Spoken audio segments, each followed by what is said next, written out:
Hello guys, ये है यादव गौरव law और आज हम पढ़ेंगे इंडियन पिनल कोड 1860 में जॉइंट एंड ग्रुप लायबिलिटी, जो कि कॉमन इंटेंशन और कॉमन ऑब्जेक्ट के थ्रू पढ़ेंगे हम सेक्शन 34 और सेक्शन 149 मेनली। अब सबसे पहले लायबिलिटी के बेसिक समझ लो। देखो, पर्सन 1 है, पर्सन 2 है। पर्सन 1 ने पर्सन 2 को स्टैब करके जान से मार दिया। पर्सन 1 पे पर्सन 2 के मौत की लायबिलिटी आ गई, जॉइंट लायबिलिटी। पर्सन 1 और पर्सन 2 हैं, इन दोनों ने मिलकर स्टैब करके पर्सन 3 को जान से मार दिया। इन दोनों पर पर्सन 3 की डेथ की जॉइंट लायबिलिटी। अब कंस्ट्रक्टिव लायबिलिटी क्या, एक तरह की जॉइंट लायबिलिटी ही होती है। अब मान लो पर्सन 1 और पर्सन 2 हैं, इनको पर्सन 3 को मारना है जो अपने घर के अंदर सो रहा है। पर्सन 2 ने बोला कि पर्सन 1 तू बाहर जाके पहरा दे कि कोई आ नहीं जाए, जब तक मैं इसको अंदर जाके मार देता हूँ। जब तक पर्सन 1 पहरा दे रहा था, पर्सन 2 ने अंदर पर्सन 3 को मार दिया। अब इधर पर्सन 1 ने एक्चुअली मारा नहीं है 3 को, लेकिन उस पर कंस्ट्रक्टिव लायबिलिटी होगी क्योंकि दोनों का प्लान मारने का ही था। समझ गए? तो पर्सन 1 और पर्सन 2 दोनों लायबल होंगे पर्सन 3 की डेथ के लिए। वाइकेरियस लायबिलिटी क्रिमिनल लॉ में एज सच आती नहीं है, लेकिन वाइकेरियस लायबिलिटी होता है कि ये है मास्टर और ये है सर्वेंट। सर्वेंट ने जाके कुछ क्राइम कर दिया, ठीक है, तो मास्टर की लायबिलिटी होगी for the acts of A servant. ठीक है, वाइकेरियस लायबिलिटी मास्टर की होती है for the acts of A servant, लेकिन ये क्रिमिनल लॉ में इतना कुछ आता नहीं है। देखो, हमारा मेन डिस्कशन है कॉमन इंटेंशन और कॉमन ऑब्जेक्ट पे। सेक्शन 34 कॉमन इंटेंशन बोलता है, सेक्शन 149 कॉमन ऑब्जेक्ट बताता है। ये दोनों काफ़ी सुनने में एक जैसे लगते हैं, लेकिन ये नहीं है एक जैसे। यही हमारा टॉपिक है। When a number of persons engaged in a criminal act with a common intention, each person is made liable as if he alone did the act. Person 1, 2, 3, 4 ये 4 जने हैं। इन चारों ने जाके 5 को मारा, 1 और 2 ने गार्ड करा, 3 ने बंदूक लाके दी, 4 ने शूट किया। ये चारों लाइबल होंगे 5th की डेथ के लिए। इस प्रकार की इन चारों ने ही पूरा एक्ट किया है। ठीक है, क्रिमिनल लॉ कभी भी बढ़ावा नहीं देता है कि ज़्यादा लोग होंगे तो कम सज़ा मिलेगी, ज़्यादा लोग होंगे तो सबको इक्वल सज़ा मिलेगी। इस हिसाब से कि मान लो एक ही बंदा था और उसने वो क्राइम किया, अगर उसको इतनी सज़ा मिलती है उतनी ही चारों को मिलेगी। ठीक है, तो criminal law discourages group activities. ठीक है, section 149 common object. Every member of an unlawful assembly is held liable for any criminal act done in furtherance of a common object. अब अपने को समझना कॉमन इंटेंशन क्या होता है और कॉमन ऑब्जेक्ट क्या होता है। Barendra Kumar Ghosh versus king emperor post master case बोला जाता है। काफ़ी लैंडमार्क केस है कॉमन इंटेंशन का। इससे आपको एक बार कॉन्सेप्ट समझ में आ जाएगा। स्टार्टिंग में सुन लो, 4 जने थे, 1, 2, 3, 4। एक थे अपने बरेंद्र कुमार घोष जी और 3 अदर्स। ये सब गए पोस्ट ऑफिस लूटने। पोस्ट ऑफिस में पैसे वैसे भी जमा होते हैं, मनी ऑर्डर वगैरह आता है, पहले के टाइम पे आता था। ठीक है, अब इधर पोस्ट मास्टर अपने पैसे गिन रहा है और ये तीनों बंदे फायर आर्म्स लेके, बंदूकें और हथियार लेके अंदर घुस गए और बरेंद्र कुमार घोष जी बाहर पहरा देने लगे कि कोई आ नहीं जाए।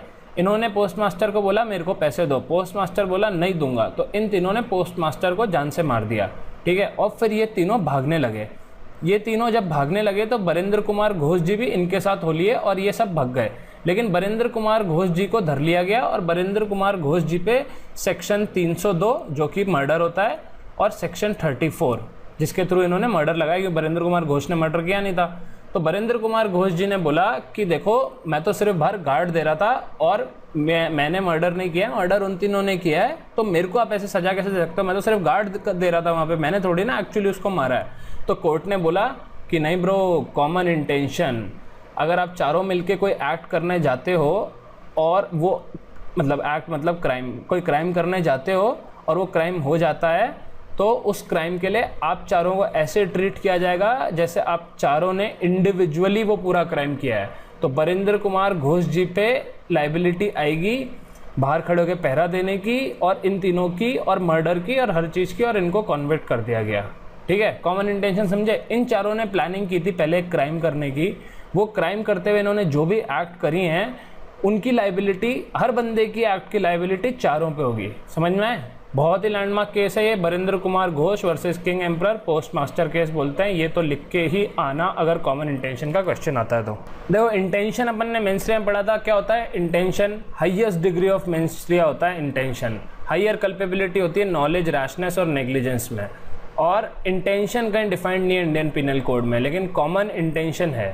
ठीक है, कॉमन इंटेंशन है section 34, acts done by several persons in furtherance of common intention. When a criminal act is done by several persons in furtherance of the common intention of all, each of such person is liable for that act in the same manner as if it were done by him alone.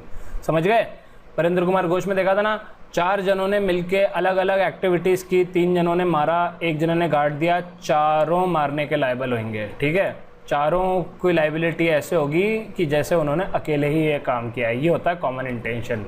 अब इसमें act also includes omission, ये पता ही अपने को section 32, और acts and omission also include series of act and series of omission. ठीक है, तो एक कॉमन इंटेंशन के फर्दरेंस में सीरीज ऑफ एक्ट्स किए हैं, तो वो सीरीज ऑफ एक्ट्स के लिए सारे के सारे लोग लायबल होंगे individually. Common intention means that there was a pre-arranged plan and all the individuals are acting in furtherance of that plan। अब देखो, ये जो pre-arranged plan होता है ना, जो pre-arranged meeting of minds, ये सबसे important ingredient है common intention का। common intention तभी लगेगा अगर pre-arranged plan होगा, pre-arranged meeting of minds होगी, तभी लगेगा। ठीक है, वरना नहीं लगेगा। ये आगे देखेंगे अपन। थोड़ी और क्लैरिटी के लिए केसेस देखते हैं। Act done in furtherance of common intention, the liability would be there also for the act done in furtherance for the decided act common intention. अब एग्जांपल लो कि मैं और 2-4 जने और हैं, हम सबको एक आदमी का मर्डर करना है, लेकिन उसके घर के बाहर गार्ड खड़ा है। अब हम में से किसी ने एक ने गार्ड का भी मर्डर कर दिया अंदर तक जाने के लिए, तो वो गार्ड का मर्डर भी कॉमन इंटेंशन के अंडर में आएगा। Act done in furtherance for the decided act, decided act क्या है? उस आदमी को मारना। और फिर फर्दरेंस में क्या करी? गार्ड को मार देना। गार्ड को मारना पहले डिसाइड नहीं किया था, but furtherance of the common intention वो काम किया है। ये कौन सा केस था? Shankarlal versus state of Gujarat.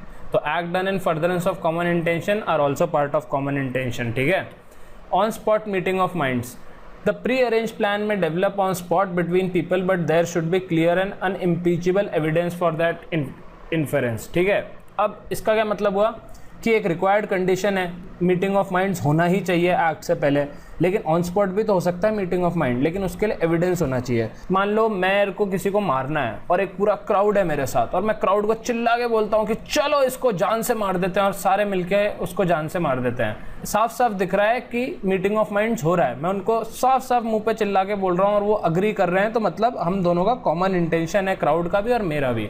Krishna Govind versus state of Maharashtra में एग्जैक्टली ऐसा ही हुआ था।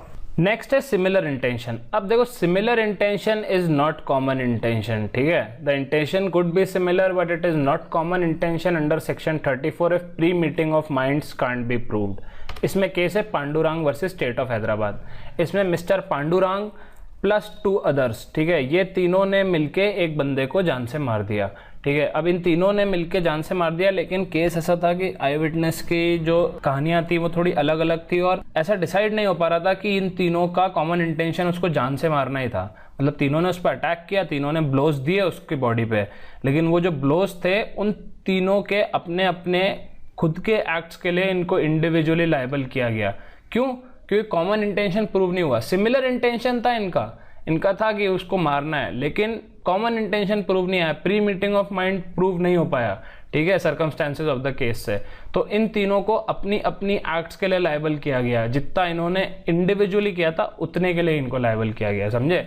तो सिमिलर इंटेंशन हो सकता है कि मैं भी किसी को मारना चाहता हूँ, दूसरा बंदा भी किसी को मारना चाहता है, लेकिन हमारा प्री मीटिंग ऑफ माइंड नहीं हुआ ना, तो वो कॉमन इंटेंशन के अंडर में नहीं आएगा, वो सिमिलर इंटेंशन होगा। देखो, अगर पॉइंट्स में करें अभी तक जो भी सीखा है, तो उसमें नंबर 1 होगा premeditation of minds is necessary. Number 2 होगा कॉमन इंटेंशन में develop at the spur of the moment but should be shared among each other. Number 3 होगा common intention can only be proved by facts and circumstances of the case. Mind में तो घुस नहीं जाओगे आप, accused के facts और circumstances से बताओगे। Common intention is not similar intention, Pandurang वाला केस। और benefit of doubt shall be given to accused and if common intention is not there, section 38 shall apply. Section 38 बोलता है persons concerned in criminal act may be guilty of different offences where several persons are engaged or concerned in the commission of a criminal act, they may be guilty of different offences by means of that act. ठीक है, वही basically कि 34 नहीं लगा। Common intention की हमने बात कर लिया, आते हैं कॉमन ऑब्जेक्ट पे। Common object chapter 8 of IPC offences against public tranquillity, इसके रिगार्ड में काम आता है। सेक्शन 141 से 160 इंपॉर्टेंट सेक्शंस हैं। Section 141 defines unlawful assembly. Unlawful assembly की क्या क्या कंडीशंस हैं? 5 या 5 से ज़्यादा लोग होने चाहिए, प्लस 1, 2, 3, 4, 5।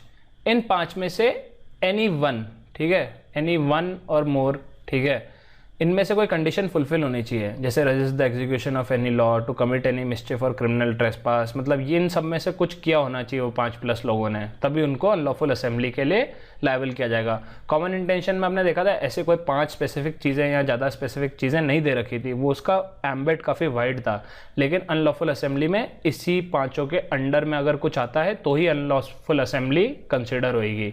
ये 5 आप पढ़ लेना पॉज करके। तो अपने इंग्रेडिएंट्स ऑफ अनलॉफुल असेंबली क्या क्या हो जाएंगे? Assembly of 5 or more person, common object for them, can form at any stage unlike common intention. इसको आगे देखेंगे। Common object must be out of the 5 mentioned in section 141। वो जो 5 conditions दे रखी थी ना, वो सेक्शन 141 में दे रखी थी। An assembly which was not unlawful when it assembled may subsequently become unlawful pre-concert of mind not required। Motidas versus Bihar, ठीक है, ये सेकंड वाला इंग्रेडिएंट है। Can form at any stage, common intention में it can't form at any stage, ठीक है। Pre meeting of mind ज़रूरी है, प्री कॉन्सर्ट ऑफ माइंड इसमें ज़रूरी नहीं है, इसमें बिना प्री कॉन्सर्ट ऑफ माइंड के भी हो सकता है आदमी लायबल अनलॉफुल असेंबली के लिए। If number of persons reduced to less than 5 in trial, section 141 becomes inapplicable। Simple सी बात है, 5 और मोर पर्सन चाहिए, 5 से कम अगर हो गए तो वो अनलॉफुल असेंबली नहीं होगी। लेकिन but if there is an indication that some unidentified persons were involved in the crime then it can be applied. अब मान लो बहुत सारे लोगों ने क्राइम करा, एविडेंस है कि 8-10 लोग वहां पे थे, लेकिन पकड़ में 3 ही आए, बाकी भग गए, तो उनको अनलॉफुल असेंबली के लिए चार्ज किया जाएगा। जरूरी नहीं है कि वो 5 के 5 कोर्ट में प्रेजेंट हो, ठीक है। मतलब आपको दिख रहा है कि ज्यादा लोग थे फ्रॉम द केस, लेकिन है नहीं इतने लोग यहाँ पे कोर्ट में जिन पे चार्ज लगाया जा रहा है, तो भी उन पे अप्लाई होएगा। लेकिन पता होना चाहिए, there should be some indication that some unidentified persons were involved in the crime. Unidentified हो सकते हैं, जो भाग गए हैं वो हो सकते हैं, ठीक है, लेकिन 5 से ज़्यादा लोग होने चाहिए। ये हुआ था Ramvilas Singh versus state of Bihar में held.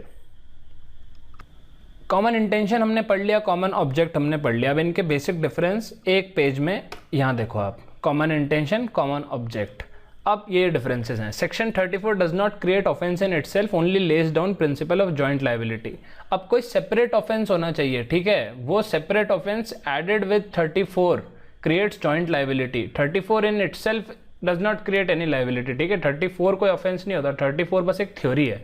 Section 149 creates an offense in itself, being a member of the unlawful assembly which is punishable under section 143। सिर्फ सेक्शन 149 के बेसिस पे अनलॉफुल असेंबली सिर्फ करने के बेसिस पे आपको सजा दी जा सकती है, ठीक है। सिर्फ 34 के बेसिस पे आपको सजा नहीं दी जा सकती, ये एक डिफरेंस है। Common intention under section 34 not defined anywhere in IPC, ठीक है। कॉमन इंटेंशन मैंने आपको बताया था काफ़ी वाइड स्कोप है, कहीं पे डिफाइंड नहीं है, कुछ भी हो सकता है, ठीक है, काफ़ी वाइड एम्बेट है। लेकिन कॉमन ऑब्जेक्ट 141 के अंदर में जो 5 इंग्रेडिएंट है उसी के अंडर में हो सकता है। Prior meeting of mind necessary for common intention, common object में नहीं जरूरी है। Applicable when 2 or more persons are involve, applicable only when 5 or more persons are involve. Participation एक क्रूशियल एस्पेक्ट है और पार्टिसिपेशन एक क्रूशियल एस्पेक्ट नहीं है 149 में, ठीक है, कॉमन ऑब्जेक्ट में। तो ये 5 डिफरेंसेस हैं मेन, ये आप पॉज करके देख लो, लिख लो। और ये हमारा हो गया common intention versus common object complete. अगर आपको वीडियो अच्छा लगा तो प्लीज़ लाइक करो इसको, अगर और अच्छा लगा तो सब्सक्राइब करो। ऐसे और भी वीडियोस आते रहेंगे रेगुलरली, आपके लिए आप रिक्वेस्ट भी कर सकते हो। अगर आपको कोई वीडियो देखना है, मतलब आपको कुछ और समझना है, तो आप टॉपिक एक कमेंट में डालो, मैं ट्राई करूँगा मैं उस पर वीडियो बना सकूँ। Thank you, bye bye.